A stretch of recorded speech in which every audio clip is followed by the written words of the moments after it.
श्री राहुल गांधी जी पुनः विदेश चले गए हैं, आदतन फितरतन। तो इसके बाद किन्हीं भी संदिग्ध लोगों से उनकी मुलाकात की खबरें आ सकती हैं।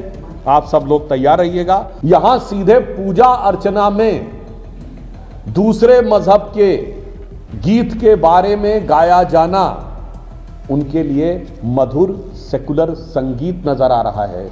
मुझे लगता है इसके अंदर छुपे हुए गहरे मनोभाव और कट्टरपंथी वोटों को संतुष्ट करने की विक्षिप्तता की सीमा या यूं कहें खतरनाक योजना के बारे में देश को जागृत होने की आवश्यकता है। भारतीय जनता पार्टी ने पश्चिम बंगाल में एक दुर्गा पंडाल में मुख्यमंत्री ममता बनर्जी की मौजूदगी में काबा और मदीना के संदर्भ में गीत गाए जाने और साथ ही साथ राहुल गांधी के विदेश यात्रा को लेकर कड़ी आपत्ति जताई है। इसी बीच अब आपको बता दें कि बीजेपी के नेता सुधांशु त्रिवेदी ने ममता बनर्जी और राहुल गांधी पर जमकर निशाना साधा है। भाजपा के राष्ट्रीय प्रवक्ता सुधांशु त्रिवेदी ने राहुल गांधी की विदेश यात्रा की पोल खोल दी है और ये कहा है कि मैं आप सबके लिए एक नोट भी छोड़ना चाहता हूँ कि राहुल गांधी फिर विदेश चले गए हैं। हमेशा की तरह इसके बाद उनकी संदिग्ध व्यक्तियों से मुलाकात की खबरें आ सकती हैं। आप सब तैयार रहें और फिर कहीं से, यहाँ से, वहां से, सामने के दरवाजे से, पीछे के दरवाजे से, खिड़की से या रोशनदार से कोई ना कोई भारत विरोधी बयान जो है जरूर आने वाला है। इसीलिए आप सब इस पर कड़ी नजर बनाए रखें। राहुल गांधी जो हैं वो विदेश जाते हैं, तमाम बयान देते हैं, कभी शक्ति के विरोध में बयान देते हैं, कभी शक्ति के खिलाफ चीजें बोलते हैं। नवरात्रों का समय है और अब राहुल गांधी इस तरीके के तमाम बयान देते रहे हैं, विदेश यात्रा पर भी हैं और जल्द ही कोई ऐसा ही देश विरोधी बयान उनके द्वारा दिया जा सकता है। सुनिए सुधांशु त्रिवेदी का क्या कुछ कहना है। मैं आप सबके लिए एक सूचना भी देना चाहता हूं। श्री राहुल गांधी जी पुनः विदेश चले गए हैं, आदतन फितरतन। तो इसके बाद किन्हीं भी संदिग्ध लोगों से उनकी मुलाकात की खबरें आ सकती हैं। आप सब लोग तैयार रहिएगा और फिर कोई भारत विरोधी बयान कहीं ना कहीं से, इधर से उधर से, सीधे वाले दरवाजे से या पिछले वाले दरवाजे से, खिड़की से या रोशनदान से जरूर आता हुआ दिखाई पड़ेगा। तो आप सब लोग इस पे अपनी नजरें चौकस रखिएगा। तो जैसे कि आपने उनका बयान सुना, साथ ही साथ सुधांशु त्रिवेदी ने हाल ही में बुकर पुस्तक जो है पुरस्कार विजेता लेखिका बानो मुश्ताक की ओर से जो है मैसूर में दशहरा उत्सव का उद्घाटन करने का मुद्दा उठाया और इसे कोलकाता के एक पंडाल में हुई घटना से जोड़ते हुए सवाल किया। कहा कि वह सनातन धर्म के उन्मूलन में इंडी गठबंधन के प्रयासों का हिस्सा है। भाजपा ने कर्नाटक की कांग्रेस सरकार की ओर से हिंदू धार्मिक कार्यक्रम के उद्घाटन के लिए मुस्लिम महिला मुश्ताक को आमंत्रित करने के निर्णय की आलोचना भी की। त्रिवेदी ने मोदी सरकार की ओर से लगाए गए वक्फ कानून के आलोचकों से सवाल किया कि क्या वो दुर्गा पंडाल में किसी अन्य धर्म का महिमा मंडलन करने वाले गीत के गायन को मधुर धर्मनिरपेक्ष संगीत मानते हैं, जिन्हें वक्फ संपत्तियों के प्रबंधन में गैर मुस्लिमों की मौजूदगी में जो है प्रावधान पर आपत्ति जताई थी। भाजपा नेता ने कहा कि देश को यहाँ जारी गहरी साजिश के बारे में पता होना चाहिए, जिसके बारे में उन्होंने आरोप लगाया इसका उद्देश्य चरमपंथी वोट को खुश करना है। उन्होंने संवाददाताओं से कहा कि किसी धर्म की प्रशंसा करना गलत नहीं, लेकिन जब राज्य के मुख्यमंत्री की मौजूदगी में एक दुर्गा पंडाल में ऐसा किया जाता है तो संदेह बढ़ता है। सुनिए क्या कुछ कहना है उनका। कि जो लोग ये कहते हैं कि किसी संपत्ति के लिए भी उसी मजहब के लोग होने चाहिए, यहां सीधे पूजा अर्चना में दूसरे मजहब के गीत के बारे में गाया जाना उनके लिए मधुर सेकुलर संगीत नजर आ रहा है।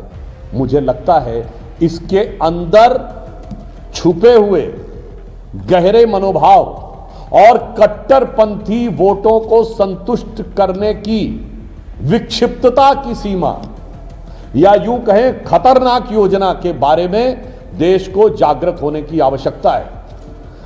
यह नवदुर्गा का पर्व संपूर्ण देश के लिए तो श्रद्धा का विषय होता ही है।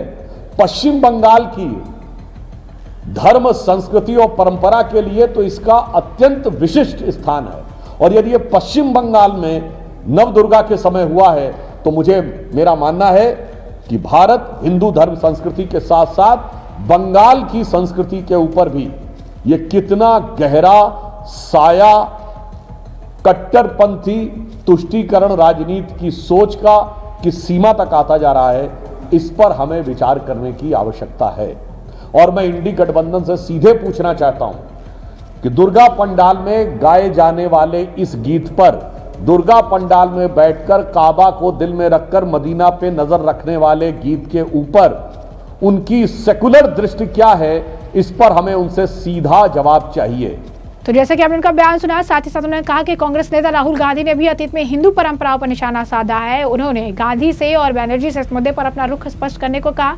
त्रिवेदी ने दावा किया कि राज्य की सत्तारूढ़ तृणमूल कांग्रेस अगले साल होने वाले विधानसभा चुनाव में अपनी संभावित हार के कारण हताशा में काम कर रही है और उसने एक दुर्गा पंडाल के आयोजकों को ऑपरेशन सिंदूर को रेखांकित करने के रोक दिया और उन्हें सरकारी अनुदान देने से भी इनकार कर दिया। यहाँ पर आपको बता दें कि जो है यहाँ पर उस पंडाल का जिक्र हो रहा है जहाँ पर ऑपरेशन सिंदूर की झलक दिखी, मोदी की झलक दिखी और इसे ही लेकर यहाँ पर जो है वो बयान दे रही है। उन्होंने इस दौरान ये भी कहा कि ये स्पष्ट है कि टीएमसी की ओर से किया गया अपमान केवल भाजपा तक सीमित नहीं बल्कि हिंदू धर्म और संस्कृति तक फैला हुआ है। त्रिवेदी ने जो है इस पर जो है साफ तौर पर निशाना साधा और ये कहा कि राहुल गांधी भी इसी तरीके के नेता है। सुनिए जरा क्या कुछ कहना है उनका। सभी लोग पूर्ण श्रद्धा भाव से शक्ति की आराधना के इस पर्व में लगे हैं और जीएसटी की दरों में कटौती के बाद इस बार तो उल्लास और भी अधिक है। परंतु जहां एक तरफ पूरा देश शक्ति की आराधना के इस पर्व में श्रद्धा भाव से लगा है, वहीं इसी समय इंडी गठबंधन के नेताओं के बहुत सारे दुर्भाव और बहुत सारे संदिग्ध मनोभाव भी उभर कर सामने आ रहे हैं। आप सबको याद होगा कि मार्च 2024 में श्री राहुल गांधी जी के मुंह से निकल गया था कि हमें हिंदू धर्म में जो शक्ति है उससे लड़ना है और आप देखिए कि ऐसा प्रतीत होता है कि उस शक्ति से लड़ने या यूं कहें उस शक्ति पर भितरघात करने की शुरुआत शक्ति की आराधना के इस नवरात्र के पर्व से ही हो रही है। अभी कुछ दिन पहले कर्नाटक में विश्व प्रसिद्ध मैसूर दशहरे के उद्घाटन के समय देवी जी के मंदिर में कर्नाटक की सरकार ने उसकी पूजा अर्चना बानू मुस्तफा से करवाई और आज पश्चिम बंगाल की मुख्यमंत्री ममता बनर्जी जी एक दुर्गा पंडाल में बहुत अकीदत के साथ, बहुत इबादत के साथ, बड़े सिजदे के साथ ताली बजाते हुए इस गाने का आनंद ले रही हैं कि जल्दी मुझे ले चलो, मेरे दिल में है काबा और नजर में मदीना। मेरा मानना है इसमें कोई बुराई नहीं है, किसी के भी दिल में काबा हो सकता है और नजर में मदीना हो सकता है। ममता जी के दिल में काबा और नजर में मदीना हो, राहुल जी के दिल में काबा और नजर में मदीना हो, इसमें कोई समस्या नहीं है। मगर शक तब पैदा होता है कि ये नवरात्र के पावन पर्व पर दुर्गा पंडाल के अंदर पश्चिम बंगाल की मुख्यमंत्री के द्वारा ही की उपस्थिति में और उनके प्रोत्साहन के साथ क्यों गाया जा रहा है। क्या हिंदू धर्म की शक्ति से लड़ने या उस पर आघात करने के राहुल गांधी के संकल्प और इंडी गठबंधन के इरेडिकेशन ऑफ सनातन धर्म अर्थात हिंदू धर्म के समूल नाश के लिए लैंड माइंस बिछाने की शुरुआत की जा रही है?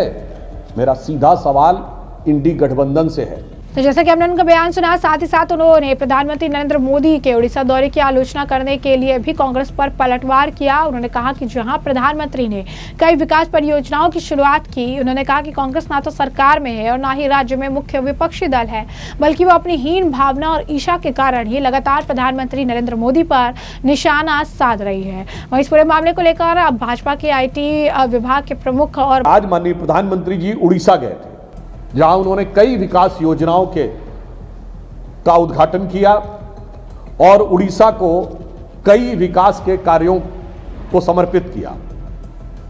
उड़ीसा में सरकार भारतीय जनता पार्टी की है। उड़ीसा में मुख्य विपक्षी दल बीजू जनता दल है, मगर बेगानी शादी में अब्दुल्ला दीवाना की तरह कांग्रेस पार्टी के प्रवक्ता आकर यह कहते हैं कि मोदी जी को किसने बुलाया। मैं पूछना चाहता हूं, आप भाई हैं कौन? ना आप सत्ताधारी दल हैं, ना विपक्षी दल हैं। मैं मियां खामखा मानता हूं कि प्रधानमंत्री मोदी जी के प्रति आपके मन में बहुत ईर्ष्या है, इन्फीरियरिटी कॉम्प्लेक्स है, एहसास कमतरी से वाबस्ता हैं और वो खीज है कि उन्होंने आपको 140 साल के इतिहास में सबसे बुरे दौर में लाकर खड़ा कर दिया है, मगर देश के प्रधानमंत्री का देश के किसी भी राज्य में जाना, जहां राज्यपाल उनके स्वागत के लिए, मुख्यमंत्री उनके स्वागत के लिए और देश उस प्रदेश की जनता उनसे द्वारा मिलने वाले विकास कार्यों के स्वागत के लिए है, वहां पर कांग्रेस का यह वक्तव्य दिखाता है कि कांग्रेस के मन में सिर्फ प्रधानमंत्री श्री नरेंद्र मोदी जी के लिए नहीं, भाजपा एनडीए की सरकार के लिए नहीं, उड़ीसा की जनता को मिलने वाले विकास के कार्यों के लिए भी कितनी अवमानना भरी पड़ी है कि उसकी कीमत पर विकास कार्यों से यदि पृथक रखा जाए उड़ीसा को तो शायद उनके लिए ज्यादा अच्छा रहता। बंगाल के सह प्रभारी अमित मालविया ने वीडियो पोस्ट करते हुए कहा कि ममता के सहयोगी मदन मित्रा ने कोलकाता में दुर्गा पूजा पंडाल के अंदर गीत गाया, मेरे दिल में काबा और मेरी आंखों में मदीना है। मालविया ने कहा कि सनातन धर्म को बंगाल में कुचला जा रहा है, राज्य के हिंदुओं को अपनी परंपरा की रक्षा के लिए उठ खड़ा होना होगा, अन्यथा बचाने के लिए कुछ नहीं बचेगा। और जैसा कि हमने आपको बताया कि सुधांशु त्रिवेदी का बयान भी कुछ ऐसा ही था। सुधांशु त्रिवेदी ने भी बयान देते हुए यही कहा था कि इनके मन में जो है मक्का मदीना है, इनकी आंखों में जो है इस तरीके से काबा है। तो इस तरीके के तमाम बयान जो इनके द्वारा भी दिए गए थे। तो ऐसे में हमने आपको जो पूरा मामला विस्तार से बताया है, आपने सारे बयान भी सुन लिए हैं और अब इस पूरे मामले पर आपकी भी जो राय हो कमेंट सेक्शन में कमेंट करके जरूर से जरूर साझा करिएगा। धन्यवाद।